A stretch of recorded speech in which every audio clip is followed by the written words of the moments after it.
इस कार्यक्रम में बहुत ही खास मेहमान देश के रेल मंत्री अश्विनी वैष्णव जी हमारे साथ मौजूद। सर बहुत स्वागत है दूरदर्शन न्यूज पे, शुक्रिया आप हमारे लिए वक्त निकाल लें। लेकिन महत्वपूर्ण सर चीज यही है कि जो हमने छात्रों के अंदर रोष देखा है, वो सड़क पे उतरे हैं, उनको लगता है कि उनके हिस्से का जो हक है वो उनका शायद चला गया है। ऐसे छात्र जो अपने आप में परेशान हैं और सड़क पे उतर आए हैं, क्या उनके लिए उनको फौरी तौर पे आप कहेंगे और किस प्रकार से रेलवे उनके तमाम ग्रीवांसेस कंसर्न्स को ध्यान रखते हुए आगे कदम उठाएगा? मैं अपने सभी छात्र मित्रों से एक निवेदन करना चाहूँगा कि आपकी जो ग्रीवेंसेस हैं, आपके जो कंसर्न्स हैं, आपके जो पॉइंट्स हैं, उसको हम अति संवेदनशीलता के साथ हैंडल करेंगे। ऑलरेडी इसके लिए जो कमेटी बनी है, इस कमेटी ने ऑलरेडी रिप्रेजेंटेशंस रिसीव करना चालू कर दिया है। जितने आरआरबी के सीनियर ऑफिसर्स हैं, उन्होंने ऑलरेडी अपने स्टूडेंट्स के कई ग्रुप्स के साथ आज भी मीटिंग्स की हैं। कई हजारों बच्चों ने आज रिप्रेजेंटेशन दिया अपना। तो मैं आपसे ये विश्वास दिलाता हूँ आपको कि आप किसी की भी बातों में ना आए, कोई भी भ्रम में ना आए। कोई भी बात अगर कोई भी कह रहा है, मैं आपका भाई हूँ, मैं आपके साथ हूँ और किसी भी तरीके से हम इन सब समस्याओं का समाधान करेंगे और अति संवेदनशीलता के साथ करेंगे। प्रधानमंत्री श्री नरेंद्र मोदी जी ने इतनी उदारता के साथ इतनी सारी वैकेंसीज दी हैं, तो हम उसमें किस तरह से हमारे नौजवान साथियों को फायदा मिले, बेनिफिट मिले, वो हमारा कर्तव्य है, हम उसको निभाएंगे। जी सर, दूरदर्शन के माध्यम से देश पूरा आपको सुन रहा है और छात्र खासतौर से जिन्होंने इस परीक्षा में अप्लाई किया था, उनके मन में भी इस प्रकार का सवाल है कि क्या अब जब एक कमेटी बन गई है, क्या एक कंप्लीट सोल्यूशन इस कमेटी के माध्यम से आ पाएगा, वो भी टाइम बाउंड मैनर में? उसको लेकर आप क्या कहना चाहेंगे? देखिए, मुद्दे इसमें क्या है, हम थोड़ा सा अगर बारीकी से देखें, सबसे पहली बात आती है कि संख्या 1,25,00,000 के आसपास एप्लीकेंट्स, तो उसको इतने बड़े एग्जाम को सही तरीके से कराना, वो अपने आप में रेलवे के सभी कर्मचारियों ने मिलके, आरआरबीज ने, सबने मिलके, और छात्रों का भी धन्यवाद कि उन्होंने इसमें पूरा सहयोग दिया। जिस तरह से एकदम सुचारू तरीके से एग्जाम हुआ, कहीं पे कोई कंप्लेंट नहीं आई। नंबर ऑफ वैकेंसीज के अगेंस्ट कितने को शॉर्टलिस्ट करना है, वो एक पुरानी प्रथा है, वो हमेशा से नियम चला आ रहा है। 2015 से पहले 10 गुने होता था। 10 गुने होने से बहुत कम लोगों को चांस मिलती थी। मोदी जी ने आके 2015 में आने के बाद में इसको 15 गुना किया पहले, फिर 2019 में इसको 20 गुना किया, यानी अधिक से अधिक छात्रों को वैकेंसी के अगेंस्ट चांस मिले मेन एग्जाम देने का। तो ये एक से, अब इसमें मुद्दा क्या आया? मुद्दा ये आया कि 20 गुना वैकेंसी के हिसाब से अगर हम कैलकुलेशन करें तो एग्जैक्टली 35,000 के अगेंस्ट 7 लाख बच्चे शॉर्टलिस्ट हुए हैं। अब हर एक कैटेगरी में कैटेगरी वाइज अगर हम देखें तो लेवल 2 की कैटेगरी 5,663 के अगेंस्ट 1,13,000 20 गुना हुआ। लेवल 3 में 4,940 के अगेंस्ट 98,833 20 गुना हुआ। तो कैटेगरी वाइज भी एकदम करेक्ट है नियम के हिसाब से। अब इश्यू क्या है कि कई बच्चों ने एक से अधिक कैटेगरी में compete किया है जी, और उसमें शॉर्टलिस्ट भी हुए हैं।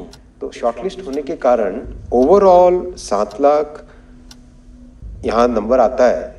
लेकिन जो छात्रों का कहना है कि जो बच्चे एक से ज्यादा कैटेगरी में compete करके, उनको आप सिर्फ एक ही गिनिए। तो ये एक ऐसी चीज है जिसको समाधान किया जा सकता है। इसके लिए कोई सड़क पे उतरने की जरूरत नहीं है, इसके लिए कोई आग लगाने की जरूरत नहीं। रेलवे आपकी अपनी खुद की संपत्ति है। छात्रों से मेरा निवेदन है। सर आपने जो समाधान शब्द कहा, चिंता छात्रों को यही है कि वो समाधान क्या होगा, क्योंकि बहुत बड़ी संख्या में छात्रों को लग रहा है कि शायद उनके हिस्से का हक चला गया। तो क्या वो 20 गुना संख्या रहते हुए हर प्रकार के छात्र को उसको वाजिब हक मिल सके, इसको लेकर के आपको क्या समाधान हो सकता है? मिलता है कि इसका समाधान संभव है, और जिस संपर्क के साथ जो आज रिप्रेजेंटेशंस आए हैं छात्रों के, उन छात्रों के रिप्रेजेंटेशन को देख के भी लग रहा है कि इसका समाधान संभव है। कमेटी बहुत ही सीनियर और एक्सपीरियंस्ड लोगों की है, जिन लोगों ने रिक्रूटमेंट में बहुत सारा एक अनुभव हासिल किया हुआ है। तो मेरा निवेदन है छात्रों से, मात्र 3 हफ्ते की बात है, 3 हफ्ते में आप सबके सब रिप्रेजेंटेशंस देंगे और 3 हफ्ते के तुरंत बाद इसका समाधान निकल जाएगा। मुझे विश्वास है कि इसका समाधान निकल जाएगा। सर एक कंसर्न ये भी है कि साहब एक बच्चे का एक से ज़्यादा जगह पे उसका नाम दर्ज है, जो 20% ज़्यादा या 20 गुना ज़्यादा आपने कहा कि जिन बच्चों को उस लिस्ट में एक तरीके से उनका नाम आया है। तो ये एक बच्चों को तर्क दिया जा रहा है, बच्चे तर्क इस बात को दे रहा है कि साहब ये उनके साथ अन्याय है, क्योंकि एक व्यक्ति का नाम एक से ज़्यादा जगह है। तो ऐसे में वो अप्लाई या ज्वाइन तो एक ही जगह करेगा, लेकिन उसका नाम ज़्यादा होने से किसी और का हक मारा जा रहा है। ये एक क्या तकनीकी इशू है और इसका समाधान कैसे होगा? देखिए, हमारी संवैधानिक व्यवस्था में दो चीज़ें बहुत इंपॉर्टेंट हम सबको समझने की है। पहली कि हम किसी भी परीक्षा में हमेशा मिनिमम क्वालिफिकेशन प्रिस्क्राइब करते हैं, मैक्सिमम क्वालिफिकेशन प्रिस्क्राइब नहीं कर सकते। जी। पहला तो इसका मतलब ये हुआ, अगर कहीं पे 10+2 क्वालिफाइंग क्राइटेरिया है, उसमें अगर एक कोई ग्रेजुएट बच्चा अगर अप्लाई करता है तो हम उसको रोक नहीं सकते, राइट? पहला ये। दूसरा, हम किसी भी छात्र को एक से अधिक परीक्षाओं में बैठने से नहीं रोक सकते, क्योंकि ये सबका हक है, ये कॉन्स्टिट्यूशनल राइट है कि मैं जितनी अपॉर्चुनिटीज मुझे मिले हर एक अपॉर्चुनिटी में मैं ट्राई करूं। ये सभी का एक रहता है, हम भी उसी प्रक्रिया से गुजरे हैं, हमने देखा है ये तकलीफ क्या होती है, ये दर्द क्या होता है, इसमें किस तरह से मानसिक तौर पे जो पेन होता है, जो टेंशन रहता है, जो एंग्जाइटी रहती है, वो मैं समझ सकता हूँ, बहुत अच्छे से समझ सकता हूँ। तो क्या इसका एक तार्किक, लॉजिकल और लीगल सॉल्यूशन निकल सकता है? मेरा मानना है हाँ, निकल सकता है सॉल्यूशन। सर एक बिल्कुल एक लेमन लैंग्वेज में ये तर्क दिया जा रहा है कि साहब 10वीं जो 12वीं पास बच्चों के लिए जो एग्ज़ाम कंडक्ट किया गया, तो उसमें ग्रेजुएशन के बच्चे जब आएंगे तो वो बेहतर करेंगे, और ऐसी स्थिति में उनका हक कहीं ना कहीं शायद चला जाएगा। ये बिल्कुल एक साधारण सी समझ पाने वाली, कही जा सकने वाली बात है। ये लगातार बड़ी संख्या में छात्र कह रहे हैं, ऐसे छात्रों को आप क्या कहेंगे? मैं कह रहा हूँ कि आपका रिप्रेजेंटेशन हमारे पास आ रहा है, आज ही आना चालू हो गया है, कमेटी ने ऑलरेडी फंक्शनिंग चालू कर दी है।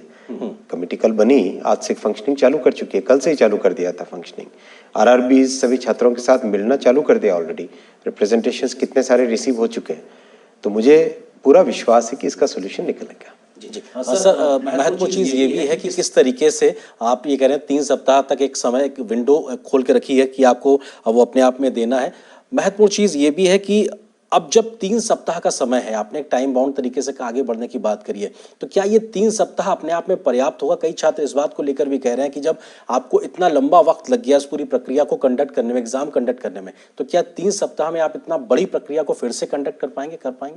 कि 1,25,00,000 लोगों का एग्जाम लेना कोई छोटी बात नहीं होती है। जी। आप देखिए, बड़े बड़े एग्जाम अगर है, यूपीएससी का एग्जाम, जेई का एग्जाम, इन सब एग्जाम में संख्या लाखों में ही होती है। ये 1 करोड़ से ज्यादा का है, और उसको भी ढंग से कराना, एकदम बिल्कुल फेयर वे में कराना, ट्रांसपेरेंट वे में कराना, डेफिनेटली एक बड़ा काम होता है। ये मेरे ख्याल से सब बच्चे भी समझते हैं। मुझे बच्चों ने, किसी ने, मतलब जो मुझे फीडबैक मिला, जितना मेरा संपर्क हुआ और जो संवाद हुआ, उससे जो समझ में आया कि कंप्लेंट वहां नहीं है, मुद्दे दो हैं। एक मुद्दा जो अभी आपने 20 टाइम्स वाला बोला, दूसरा मुद्दा है ग्रुप डी का, कि आप इसको सिंगल फेज करेंगे या डबल फेज करेंगे। तो डबल फेज के पीछे सोच ये थी कि 1,25,00,000, उसमें भी 1,35,00,000 या 1,15,00,000 के आसपास एप्लीकेशन है, 1 करोड़ से अधिक है। तो उसे इतने बड़े एग्जाम में यूनिफॉर्मिटी कैसे लाए? आज मान लीजिए मैं अगर प्रीलिम एग्जाम दे रहा हूँ, उस दिन अगर मेरी तबीयत थोड़ी कमजोर रही, तो उस दिन मैं एग्जाम ढंग से परफॉर्म नहीं कर पाया, तो मेरे पास कम से कम एक और चांस होना चाहिए मेन एग्जाम के टाइम में ढंग से मेरिट में आ जाऊं, राइट?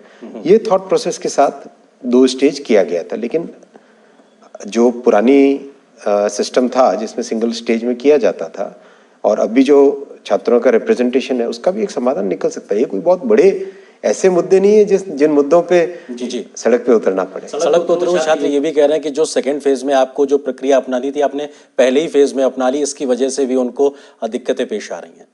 ऐसा नहीं है, सेकंड फेज फर्स्ट फेज तो दोनों ही कंप्यूटर बेस्ड टेस्ट होते हैं। आजकल तो वैसे भी एग्जाम सारे कंप्यूटर बेस्ड टेस्ट हैं, तो एकदम फेयर और रीजनेबल और ट्रांसपेरेंट तरीके से हो। तो सर चूंकि इतना बड़ा एग्जाम आपने कंडक्ट कराया, इसमें 1.25 करोड़ के आसपास एप्लीकेंट उसमें आए, और उस एग्जाम को कहीं से भी कोई पेपर लीक की खबर नहीं आई, कहीं से इस प्रकार कोई खबर नहीं आई कि साहब इस प्रकार की कोई दिक्कत हुई है एग्जाम कंडक्ट करने, तब जबकि कोविड चल रहा था। इसको तो हर कोई अप्रिशिएट कर रहा है। किस प्रकार का वो एक बड़ा चैलेंज था जो आप उससे निकल आए, लेकिन इस प्रकार की छोटी छोटी चीजों को लेकर अब दिक्कतें पैदा हो रही हैं?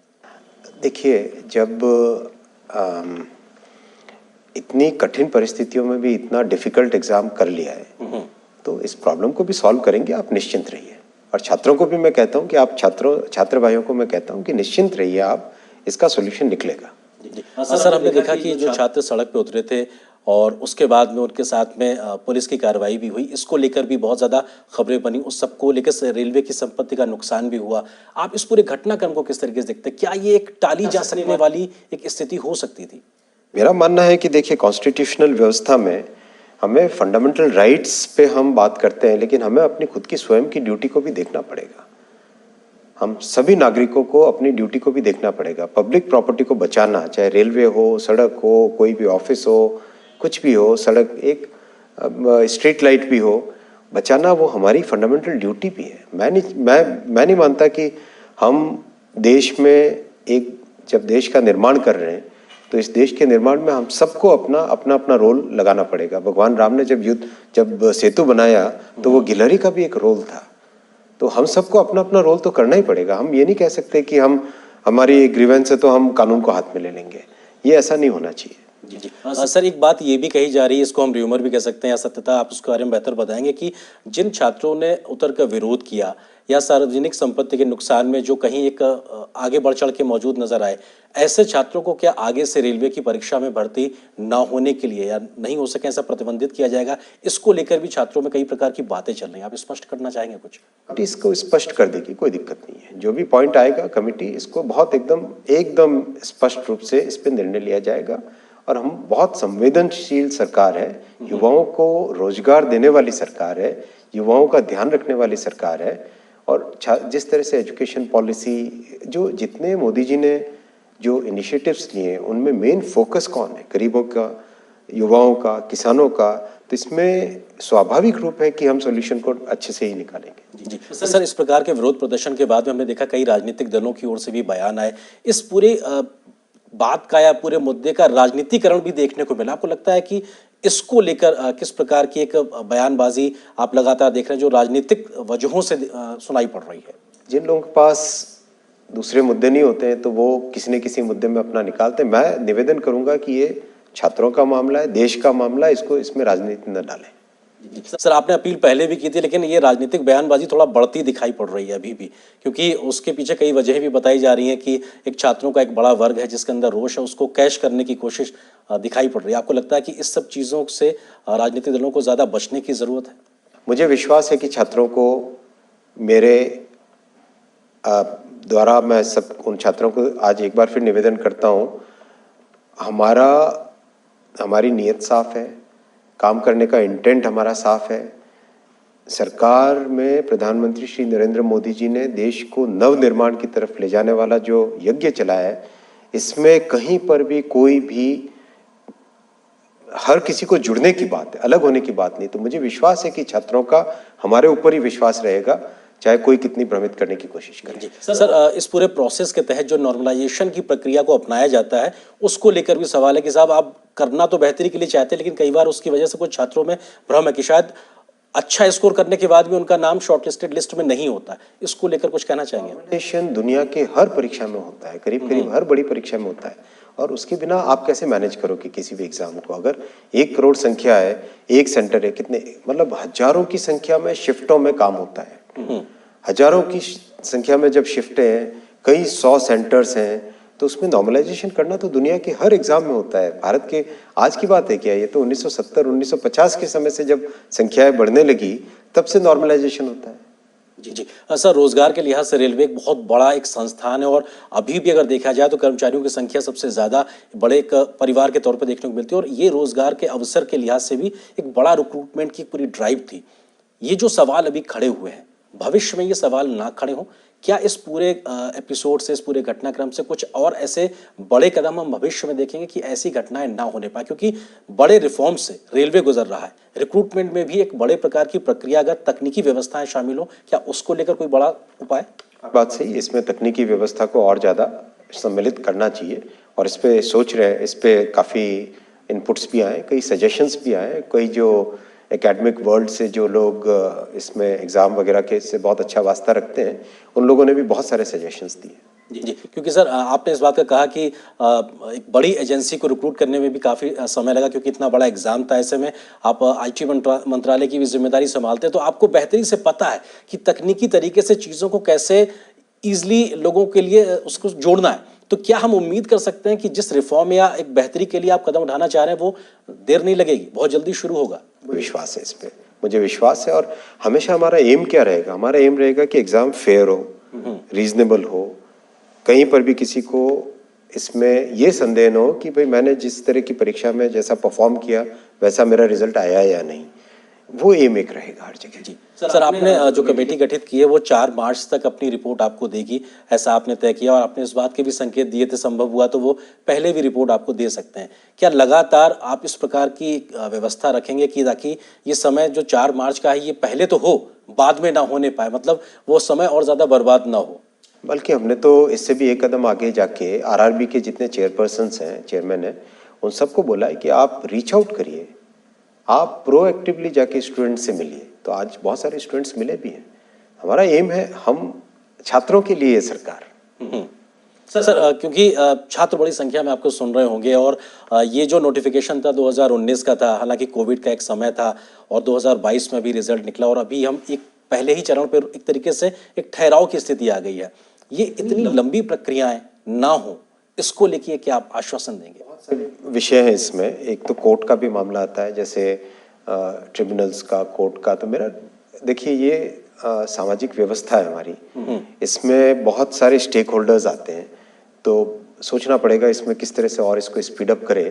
पर मेरा मानना है कि जितनी कोविड के बावजूद भी इतनी बड़ी संख्या में परीक्षा करवाना अपने आप में बहुत बड़ा चैलेंज है। इस चैलेंज को हम निभाएंगे। जी, क्योंकि सर ये जब लंबा खिंचता है तो जिसने 2019 में +2 में अप्लाई किया वो आज ग्रेजुएशन कंप्लीट करने की स्थिति में, तो ऐसे में ये स्वाभाविक रूप से ये मन में सवाल उठता है कि आखिर इतना लंबा वक्त लगता है तो हम शायद और बेहतर कर पाते अगर ये समय रहते चीज़ें हो सके तो। आपकी बात में इसमें विषय में बात है।